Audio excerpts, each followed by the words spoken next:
Okay guys, so we're gonna show you guys how to make Netflix quality interview footage and help you guys make really happy clients. So let's dive into it. So we're gonna break this down into 3 very simple steps. The first step would be to, set up your composition, find your frame. If you have multiple cameras, that's okay. Set up your first camera, find that composition, and keep in the back of your mind where you're gonna motivate your key light from. Is it gonna be from a window? Is it gonna be from a lamp? Is it gonna be from some overhead lights? Where is that light gonna be motivated from? So when you're setting up that composition, make sure you're thinking about this. Then you go and set up all your other cameras. So if you're gonna have a multi-camera interview setup, it's nice to kind of vary the sizes. Go wide, go medium, go close up. All these different sizes are gonna give the editors opportunities to cut between different parts. When it comes to composition and framing, we decide to stylize our interview setup a little bit more. So we put our wide shot or our widest frame closer to the island. Now the island is basically where your subject is looking. We put our close-up camera or a tighter frame, more profile or 3/4. Traditionally, you would want to have your tighter frame closer to the island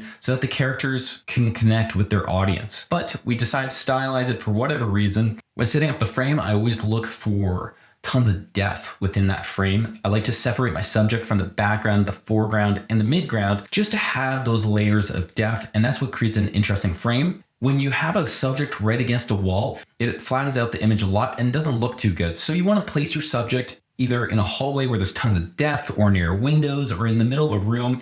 And that's what we did. We put our subjects near a window, not only to motivate our key light, but also to give more depth and layers to our images and our composition, just to give it that extra level of, quality to it. Now, another trick to all this, and I mention this a lot, is to shoot on your dark side or the shadow side. And this just allows you to get that cinematic look that everybody's kind of showing you on YouTube. Now we set up our frames and we understand where our key light's gonna come from. We looked at the room while we were setting up the frames. We decided that we're gonna motivate our lighting from the window. So the second step would be to set up your key light. Now, since you kept in the back of your mind when you're setting up your compositions of where your key light is going to be motivated from, it's time to actually set it up. So what we did was we set up our 600D with a light dome, and we just used that to wrap our window around a little bit more and just had a really nice soft gradient. Understanding where your camera, your subject, and your lights are is really going to help you shape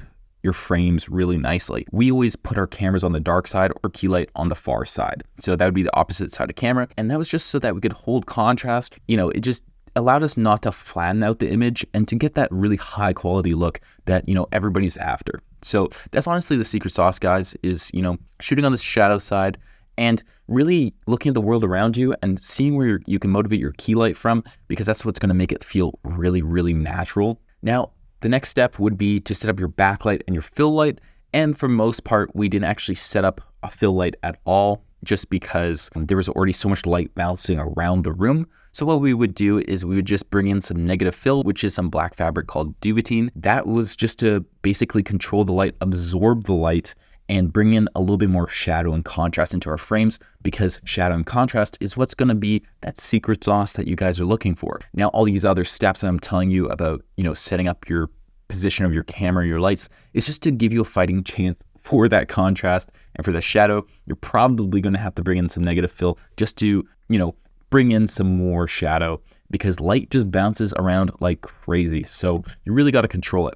Then we would add a backlight if we had enough room, but some of our frames were so wide that we weren't able to, add any backlights. So that was it. So we just add some negative fill, maybe a bounce once in a while. If it was too dark on the fill side, we'd add a bounce just because it had that soft, low exposure kind of look. It was really, really beautiful. Honestly, one of the biggest takeaways, guys, is just understanding where your key light is being motivated from.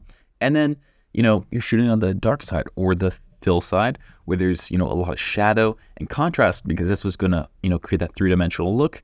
And then when you're setting up your compositions, just make sure you're looking for shots that have a lot of depth. So in these shots, we would make sure that we would, shoot down hallways or shoot down the long side of the room. We didn't put our subjects right against a wall because there just would be no separation and no depth. So those are some big things, and you're going to have some really happy clients once you start applying these things.